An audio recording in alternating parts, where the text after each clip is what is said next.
2.5 ലക്ഷം കർഷകരെ വാർത്തെടുത്തതിന് മമ്മൂട്ടിയുടെ കയ്യിൽ നിന്ന് ഒരു അവാർഡ് കിട്ടിയല്ലോ, അതേക്കുറിച്ചൊന്ന് പറയാമോ?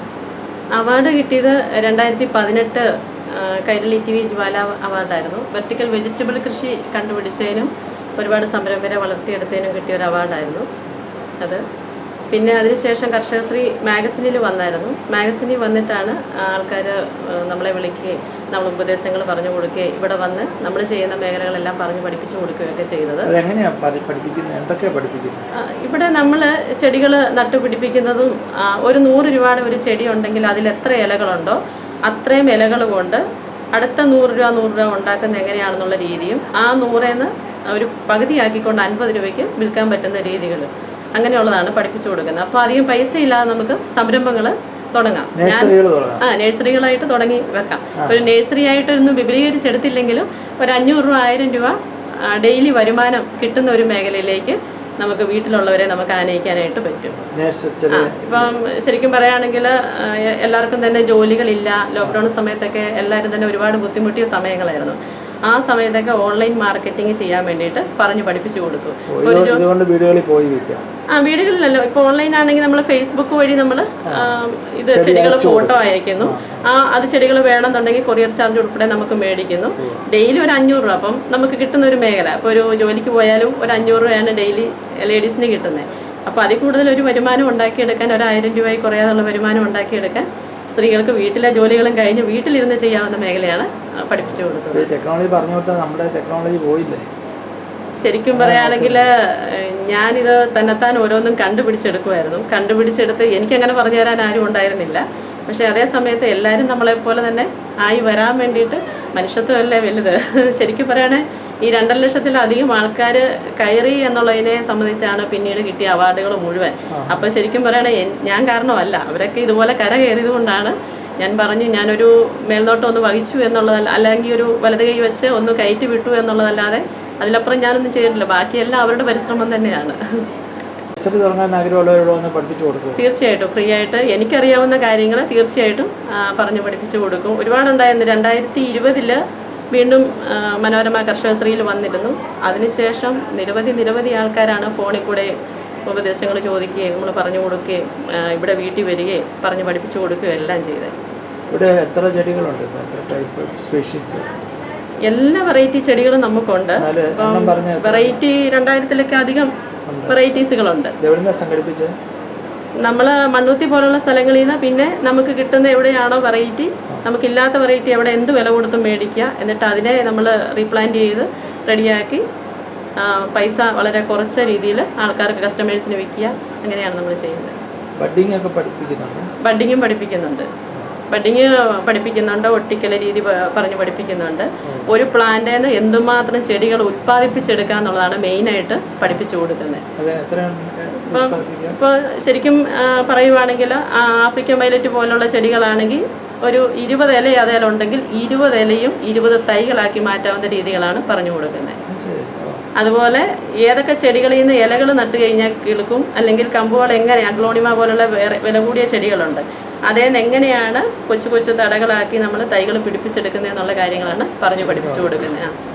അഗ്ലോണിമ പോലുള്ള ചെടി 250 തൊട്ട് മേളിലോട്ടേ ഉള്ളൂ. പക്ഷേ അത് നമുക്ക് 50 രൂപ റേറ്റ് തൊട്ട് സ്റ്റാർട്ട് ചെയ്യാവുന്ന രീതികളാണ് പഠിപ്പിച്ചു കൊടുക്കുന്നത്. ഹസ്ബൻഡിൻ്റെ പൂർണ്ണ സഹകരണം ഉണ്ടോ? ഹസ്ബൻഡിൻ്റെ, മക്കളുടെയും പിന്നെ ഞങ്ങളുടെ സ്നേഹനിധിയായ നാട്ടുകാരുടെ എല്ലാവരുടെയും മൊത്തത്തിൽ സഹകരണമുണ്ട്.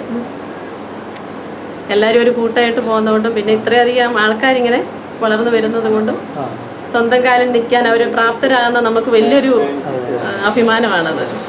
Nursery business ലാഭകരമാണോ? ലാഭകരം എന്ന് പറഞ്ഞു കഴിഞ്ഞാൽ നഷ്ടമില്ല. ലാഭകരം എന്ന് പറഞ്ഞാൽ നമ്മുടെ കാര്യങ്ങളെല്ലാം നടന്നു പോകും. ആരുടെ മുന്നിൽ പോയി കൈ നീട്ടാതെ നമ്മുടെ ആവശ്യങ്ങളെല്ലാം നടന്നു പോകും. അങ്ങനെ നമ്മളെപ്പോലെ മറ്റുള്ളവരും ആകണമെന്നാണ് ആഗ്രഹിച്ചത്. അവരൊക്കെ അങ്ങനെ കഴിഞ്ഞു പോകുന്നു. കൊറിയറിൽ അങ്ങോട്ടൊക്കെ അയക്കുന്നുണ്ട്. കൊറിയറിൽ അയക്കുന്നുണ്ട്. കൊറിയറിൽ നമ്മളോട് ആവശ്യപ്പെടുന്നത് ഏതൊക്കെ ദിക്കിലേക്കാണോ ആ ദിക്കിലേക്കെല്ലാം ഉണ്ട് അയക്കുന്നുണ്ട്. നമ്മളോട് ചോദിക്കുന്നവർക്കൊക്കെ ഇപ്പം നമ്മൾ വളർത്തി പഠിപ്പിച്ചെടുത്ത സംരംഭകരാണേലും അവരും അയക്കുന്നുണ്ട് ഇതുപോലെ. ഇല പൊഴിഞ്ഞു പോകാത്ത രീതിയിലാണ് നമ്മൾ ചകിരിച്ചോറിനകത്തൊക്കെ വെച്ച് പാക്ക് ചെയ്ത് ഒരു ഗ്ലാസ്സിനകത്ത് നമ്മൾ ചകിരിച്ചോറൊക്കെ ഇട്ട് പാക്ക് ചെയ്ത് തിരിച്ചൊരു ഗ്ലാസും കൊണ്ടുമൊക്കെ മൂടിയാണ് ഇലകൾ പൊഴിഞ്ഞു പോകുന്നവർക്ക് അയച്ചു കൊടുക്കുന്നത്. സൂര്യപ്രകാശം കിട്ടാതെ ഒരാഴ്ചക്കകം ചെല്ലുന്ന രീതിയിലുള്ള കാര്യങ്ങളാണ് ഏത് ചെയ്യുന്നത്. കൊറിയർ ഉപയോഗിക്കും? അത് അവർക്ക് ഏതാണോ കിട്ടുന്ന ഏറ്റവും എളുപ്പമുള്ള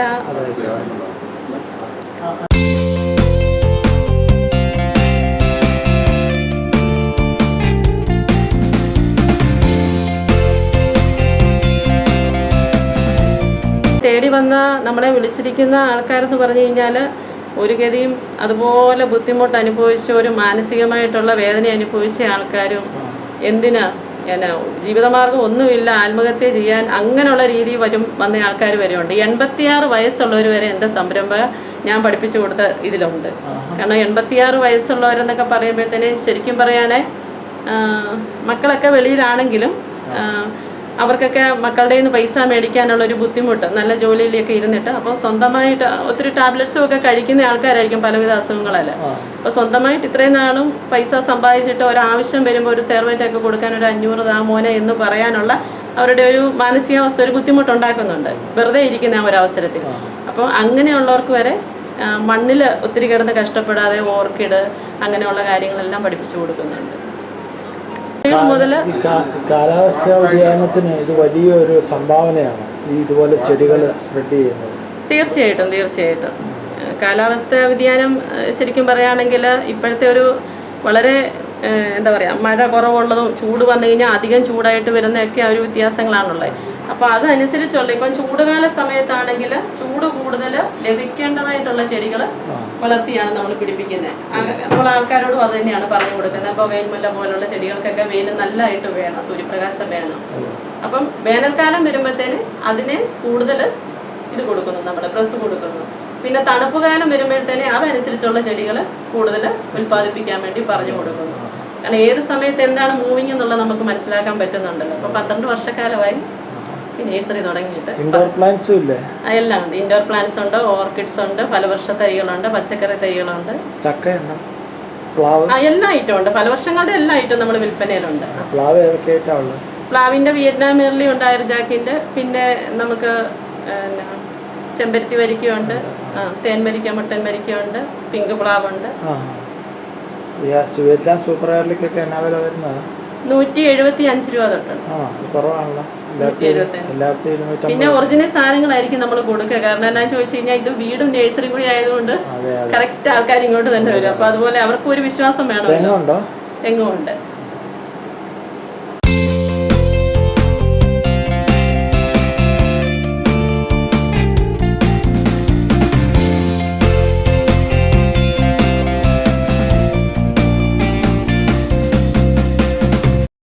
വീടുകളിൽ പോയി വർക്ക് ചെയ്ത് കൊടുക്കുന്നുണ്ട്. ഫ്രൂട്ട്സ് ഗാർഡൻ വേണ്ടിയവർക്ക് അത് കൊടുക്കുന്നുണ്ട്. കിച്ചൺ ഗാർഡൻ വേണ്ടിയവർക്ക് അത് ഒരുക്കി കൊടുക്കുന്നുണ്ട്. പെബിൾസ് കാര്യങ്ങൾ ഇതെല്ലാം നമ്മൾ ചെയ്ത് കൊടുക്കുന്നുണ്ട്. പിന്നെ മെയിൻ്റനൻസും കൊടുക്കും. നമ്മൾ വെച്ച സാധനങ്ങൾ വീണ്ടും നമ്മൾ വിളിച്ച് ചോദിക്കും. അങ്ങനെയൊക്കെ ചോദിക്കാനാണ് ഇന്ന് ആൾക്കാരില്ലാത്തത്. അപ്പം നമ്മൾ ചോദിക്കും, ഏതെങ്കിലും ചെടി പോയിട്ടുണ്ടോ, എന്തെങ്കിലും ബുദ്ധിമുട്ടുണ്ടെങ്കിൽ വിളിക്കണം, ചെടിയുടെ കാര്യത്തിൽ എന്തെങ്കിലും സംശയങ്ങളുണ്ടെങ്കിൽ വിളിക്കണം. അതിൻ്റെ പോരായ്മ എല്ലാം നമ്മൾ പറഞ്ഞു കൊടുക്കും. എന്തെങ്കിലും ചെടി പോയിട്ടുണ്ടോ അത് നമ്മൾ മാറിക്കൊടുക്കും. ഏറ്റവും കൂടുതൽ സന്തോഷം തോന്നിയത് എപ്പോഴാണ്?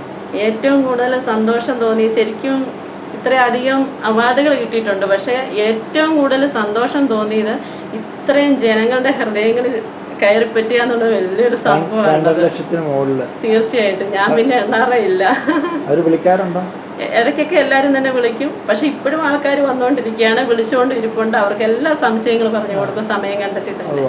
കാരണം വീട്ടിലെ എല്ലാ സർവ്വ ജോലികളും കഴിഞ്ഞിട്ടാണ് നഴ്സറി ആയിട്ട് മുന്നോട്ട് പോകുന്നത്. അപ്പോൾ എല്ലാത്തിനും വരുന്നവരെ നമ്മളൊരു ബുദ്ധിമുട്ടും കൂടാതെ പറഞ്ഞ് പഠിപ്പിച്ചു കൊടുക്കും. അങ്ങനെ സംസാരിച്ച് 2 മാസക്കാലം എൻ്റെ സൗണ്ട് പോലും നഷ്ടപ്പെട്ടതാണ്. ആൾക്കാരൊക്കെ ശരിക്കും ഓരോ പ്രതീക്ഷയിലാണ് നമ്മളോട് ചോദിക്കുന്നത്. അപ്പം നമ്മൾ ഒരിക്കലും അവരെ നിരാശരാക്കാൻ സാധാരണ ആരും പറഞ്ഞു കൊടുക്കില്ല. അതാണ് സത്യം. എന്നോട് പലരും ചോദിച്ചിട്ടുണ്ട്, ഇതെല്ലാം പറഞ്ഞു കൊടുത്താൽ ബിസ്മി ലാസ്റ്റ് ഇതായി പോകുമല്ലോ എന്ന്.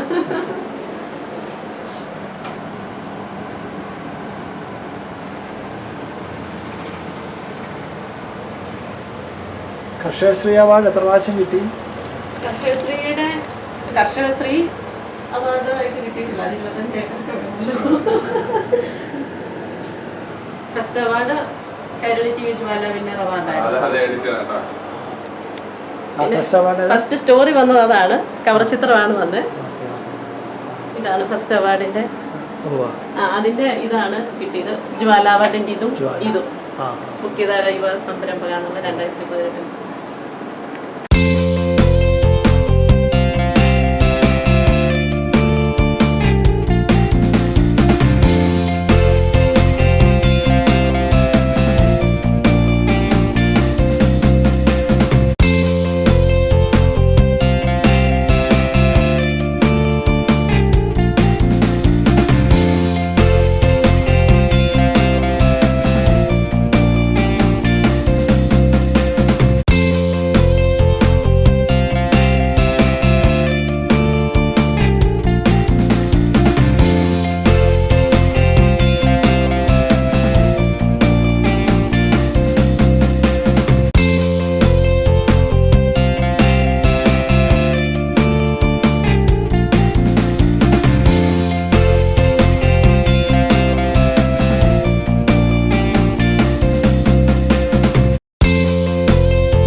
പുതിയ രീതികൾ എന്ന് പറഞ്ഞു കഴിഞ്ഞാൽ ഇപ്പം ഓൺലൈൻ മാർക്കറ്റിംഗ് നമ്മളില്ലായിരുന്നു.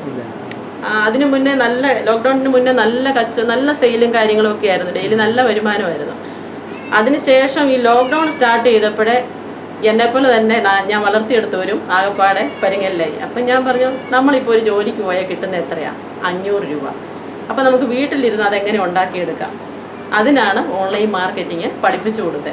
അപ്പോൾ കൊറിയർ എന്ന് പറയുമ്പം ഇപ്പം ഒരു ചെടി മാത്രം മേടിക്കാൻ വേണ്ടി കൊറിയർ ചാർജ് ആരും കളയത്തില്ല. അപ്പോൾ 2 or 3 ചെടികൾ നമുക്ക് അവിടെ വിൽക്കാം. ഇപ്പോൾ ഒരു ചെടി ചോദിക്കുന്നവർക്ക് കുറച്ച് ചെടികളും കൂടി നമ്മൾ ഫോട്ടോസ് അയച്ചു കൊടുക്കുന്നു. അപ്പോൾ അത് റേറ്റ് കുറവാണെങ്കിൽ അതും കൂടി അയക്കാമെന്ന് അവർ ചോദിക്കുന്നു. അങ്ങനെ ഒരു 1000 കുറയാതെ വരുമാനം.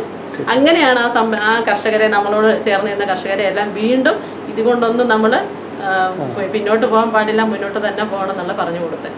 അവർക്ക് മദർ നഴ്സറി ഉണ്ടാക്കണ്ടേ? മദർ നഴ്സറി എന്ന് പറഞ്ഞാൽ മിക്ക വീടുകളിലും ചെടികളുണ്ട്. ഇല്ലെങ്കിൽ നമ്മൾ ഈ വലിച്ചെറിയുന്ന അല്ലെ വഴിയെ കാണുന്ന ചെടികളൊക്കെയാണ് ഈ മദർ പ്ലാന്റ് ആയിട്ടും അല്ലെങ്കിൽ ഇൻഡോർ പ്ലാന്റ് ആയിട്ടും ഒക്കെ വരുന്നത്. ഇതൊന്നും നമ്മൾ കാണുന്നില്ല. ഒത്തിരി ആൾക്കാർ ഇവിടെ വന്നിട്ട് പറഞ്ഞു പഠിപ്പിച്ചു കൊടുത്തപ്പോൾ അയ്യോ ഇത്രയൊക്കെ ഉള്ളായിരുന്നോ, ഇതൊന്നും ഞങ്ങൾ അറിഞ്ഞില്ലല്ലോ, ഞങ്ങളുടെ വീട്ടുമുറ്റത്തുണ്ടായിട്ട് എന്നുള്ള ആൾക്കാരൊക്കെ ആയിരുന്നു. പിന്നെ മാനസികാസ്വാസ്ഥ്യമുള്ള ഒത്തിരി ആൾക്കാരൊക്കെ വന്നിട്ടുണ്ടായിരുന്നു. അത് അവരുടെ ഫാമിലിയൊക്കെ കൊണ്ടുവന്നിട്ടുണ്ടായിരുന്നു. അപ്പം അവരെയൊക്കെ ഫുള്ള് എൻഗേജ്ഡ് ആക്കുക എന്നാണ് ഞാൻ ശ്രമിച്ചത്. കാരണം നമ്മൾ എൻഗേജ്ഡ് ആകുമ്പോൾ നമുക്ക് നമ്മുടെ ചിന്തകളാണല്ലോ എല്ലാത്തിനും പ്രശ്നം വരുന്നത്. അപ്പം അവരെയൊക്കെ നമ്മൾ അവരോട് തന്നെ പറഞ്ഞു, ഇത്ര ചെടികൾ പിടിപ്പിച്ചുകൊണ്ട് പോവാ, എന്നിട്ട് ഞാൻ തന്നെ അത് എടുക്കാം എന്നുള്ള രീതിയിലാണ് അന്ന് അവരെയൊക്കെ മുന്നോട്ടിറക്കിയത്. അന്നേരം അവർ സമയം കളയാതെ തന്നെ അവർ ചെടികളൊക്കെ പിടിപ്പിക്കുന്നു, നമുക്ക് കൊണ്ടുത്തരുന്നു. അങ്ങനെ അവരെയൊക്കെ ഫുൾ എൻഗേജ്ഡ് ആക്കി. പിന്നെ അവരൊക്കെ അങ്ങ് വളർന്നു പോയി. ഇപ്പം നമ്മൾ എന്നാന്ന് ചോദിച്ചാൽ ഇപ്പോഴത്തെ മേഖല എന്ന് പറഞ്ഞു കഴിഞ്ഞാൽ കച്ചവടം കുറച്ച് മടുപ്പുള്ള ഒരു സമയമാണ്. പിന്നെ കൂടുതൽ ഉൽപ്പാദിപ്പിക്കുക, പിന്നെ അവനവൻ തന്നെ മാർക്കറ്റ് ചെയ്യുക എന്നുള്ള രീതിയിലേക്ക്. എത്ര ജോലിക്കാരുണ്ട് ഇവിടെ? നമുക്ക് ഒറ്റ സ്റ്റാഫേ ഉള്ളൂ. ഇതുവരെ തന്നെയായിരുന്നു. പിന്നെ ഞാനൊരു 8 സർജറി കഴിഞ്ഞൊരു വ്യക്തിയാണ്. ആക്സിഡൻറ്റും അങ്ങനെയൊക്കെ. അപ്പം അതിൻ്റെതായ ബുദ്ധിമുട്ടുള്ളത് കൊണ്ട് സ്റ്റാഫിനെ വന്ന്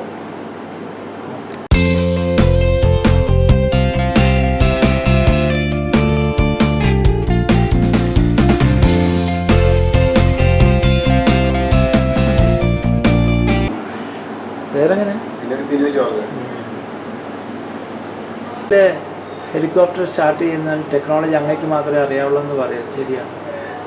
ഞാനത് ചെയ്തത് ഷിപ്പിൽ 2012-2012 ഷിപ്പിൽ അത് 2020 പുതിയൊരു അതിൻ്റെ ടെസ്റ്റ് വന്നിരുന്നു.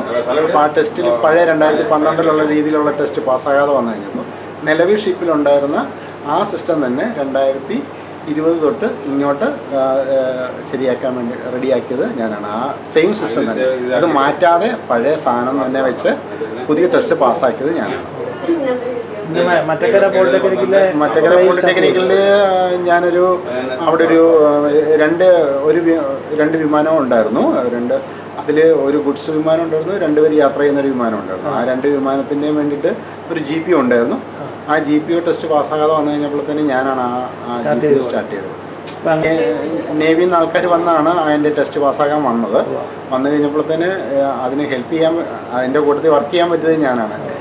എനിക്കത് ഇപ്പോഴും നേവി വർക്ക് ചെയ്യുന്നുണ്ട്. നേവി ഷിപ്പിൽ ഇപ്പോഴും ഞാൻ വർക്ക് ചെയ്യുന്നുണ്ട്. അത് INS മൈസൂറിൽ ഞാൻ വർക്ക് ചെയ്തിട്ടുണ്ട്, പിന്നെ സേറയിൽ വർക്ക് ചെയ്തിട്ടുണ്ട്. സാറേ ബാക്കി ഇങ്ങനെ വന്നുകൊണ്ടിരിക്കും ഷിപ്പിൻ്റെ അതിൻ്റെ ഫോട്ടോസും കാര്യങ്ങളെല്ലാം വരുന്നുണ്ട്. നമ്പർ എന്ന് പറയാം. എൻ്റെ പേര് ഇമ്മാനുവൽ ജോർജ് എന്നാണ്. എന്നെ വിളിക്കുന്നത് ബിനു ജോർജ് എന്നാണ്. എനിക്ക് ഇൻവെർട്ടറിൻ്റെ UPSൻ്റെ പിന്നെ സോളാറിൻ്റെ ഒക്കെ വർക്കുകളാണ് ഞാൻ മെയിനായിട്ട് ചെയ്യുന്നത്. Phone number 9605569797. ഇന്ത്യയുടെ ഏതൊക്കെ യുദ്ധക്കപ്പലിലാണോ ജോലി ചെയ്യുന്നത്? ഞാൻ 7 ഷിപ്പിലുണ്ട് നമുക്ക് ഇപ്പോൾ ഉള്ളത്. INS മൈസൂറാണ് ഡയറക്റ്റ് ഫൈറ്റ് ചെയ്യുന്ന ഷിപ്പ്. അതിൽ ഞാൻ വർക്ക് ചെയ്തിട്ടുണ്ട്. ഹെലിക് റെക്ടിഫയറിന് വേണ്ടിയിട്ടാണ്, പിന്നെ റോക്കറ്റ് ലോഞ്ചറിനും വേണ്ടിയിട്ട് വർക്ക് ചെയ്തിട്ടുണ്ട്. പിന്നെ മെയിനായിട്ട് വർക്ക് ചെയ്തിട്ടുള്ളത് സപ്പോർട്ടിംഗ് ഷിപ്പാണ്. അപ്പം നേവിക്കാർ ഇവിടെ വന്ന് കൊണ്ടുപോകുമോ? നേവിയുടെ വണ്ടി ഇവിടെ വരും, ഞാൻ ആ വണ്ടിയിലാണ് പോകും. അവർക്ക് 2012 ഉണ്ടായിരുന്ന ടെസ്റ്റ് പാസ്സാക്കാൻ പറ്റിയില്ല.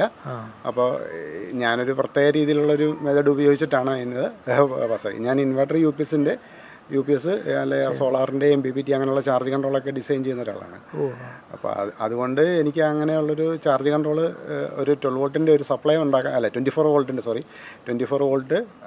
30 ആംപിയറിൻ്റെ ഒരു 1000 ആംപിയർ ഉള്ള ഒരു സാധനം എനിക്ക് ഡിസൈൻ ഡിസൈൻ വെച്ച്. അതിനകത്ത് പിന്നെ കുറേ കാര്യങ്ങളുണ്ട്, പിന്നെ അത് ടെക്നിക്കൽ സൈഡാണ്. പറയണ്ട. ഇത് ഭയങ്കര ഒരു അത്ഭുതമാണ് കേട്ടോ. നമ്മുടെ ഇന്ത്യൻ നേവിക്ക് വേണ്ടിയിട്ട് വർക്ക് ചെയ്യാന്ന് പറയുന്നത് അതെ, എനിക്കത് വലിയൊരു ഭാഗ്യമാണ് ഉണ്ടായത്. വെച്ചാൽ ഇങ്ങനെ ഒരു ഇലക്ട്രോണിക്സ് മേഖലയിലായതുകൊണ്ട് മാത്രം ആണ് അങ്ങനെ ചെയ്യാൻ പറ്റിയത്. നമ്മൾ ചെന്നില്ലേ അത് സ്റ്റാർട്ട് ആകിയല്ല. അതല്ല, ഒരു 5 കമ്പനികളോളം അവർ ട്രൈ ചെയ്തിരുന്നു. അപ്പോൾ അവർക്കൊന്നും അത് ചെയ്യാൻ സാധിച്ചില്ല. അപ്പം ഞാൻ അത് നിലവിലുള്ള ഒരു ടെക്നോളജിയുടെ കൂട്ടത്തിൽ എൻ്റേതായ ഒരു കാര്യങ്ങളെ അതിനകത്ത് ആഡ് ചെയ്ത് അതിനെ പാസ്സാക്കി. അപ്പോൾ അതുകൊണ്ടാണ് അത് പാസ്സായത്. അവിടെ നേവിയുടെ ഫുൾ ടെസ്റ്റും പാസ്സായതിന് ശേഷമാണ് അവർ നമ്മളെത്രയൊക്കെ ചെയ്തെന്ന് പറഞ്ഞാലും നേവിയുടെ ടെസ്റ്റൂടെ പാസ്സായത് കൊണ്ടാണ്. എൻ്റെ ഭാഗ്യം എനിക്ക് അതിനകത്ത് വർക്ക് ചെയ്യാൻ പറ്റിയത് വലിയൊരു അനുഗ്രഹമായിട്ട് ഇപ്പോഴും ചെയ്യുന്നുണ്ടല്ലോ. ഇപ്പോഴും ചെയ്യുന്നുണ്ട്. ഇപ്പോൾ മാസത്തിൽ എത്ര ദിവസം പോകും ഷിപ്പിൽ? ഇപ്പോൾ ഒരു 6 മാസമായിട്ട് പോകുന്നില്ല. അതിന് മുമ്പായിട്ട് അതിങ്ങനെ ഷിപ്പ് ഷെല്ലിങ്ങിന് പോയി കഴിഞ്ഞാൽ പിന്നെ കൊച്ചിയിൽ വരുന്ന സമയത്ത് മാത്രമേ എനിക്ക് ചെല്ലാൻ പറ്റുള്ളൂ. അല്ലെങ്കിൽ മിക്കവാറും ഷിപ്പുകളെല്ലാം വന്നെങ്കിൽ പുറംകടലിലോ അല്ലെ വിശാഖപട്ടണത്തോ എവിടെ ആയിരിക്കും ഷെല്ലിങ്. ശരി. ഞാൻ ദൈവം അനുഗ്രഹിച്ചു. Thank you. വലിയൊരു ഭാഗ്യമായിട്ടാണ് എനിക്ക് തോന്നിയത്. Bismi Binu, rose garden nursery, Kanichukattu house, Kunnuppakam PO, Kanjirappally. Phone number 9446123110.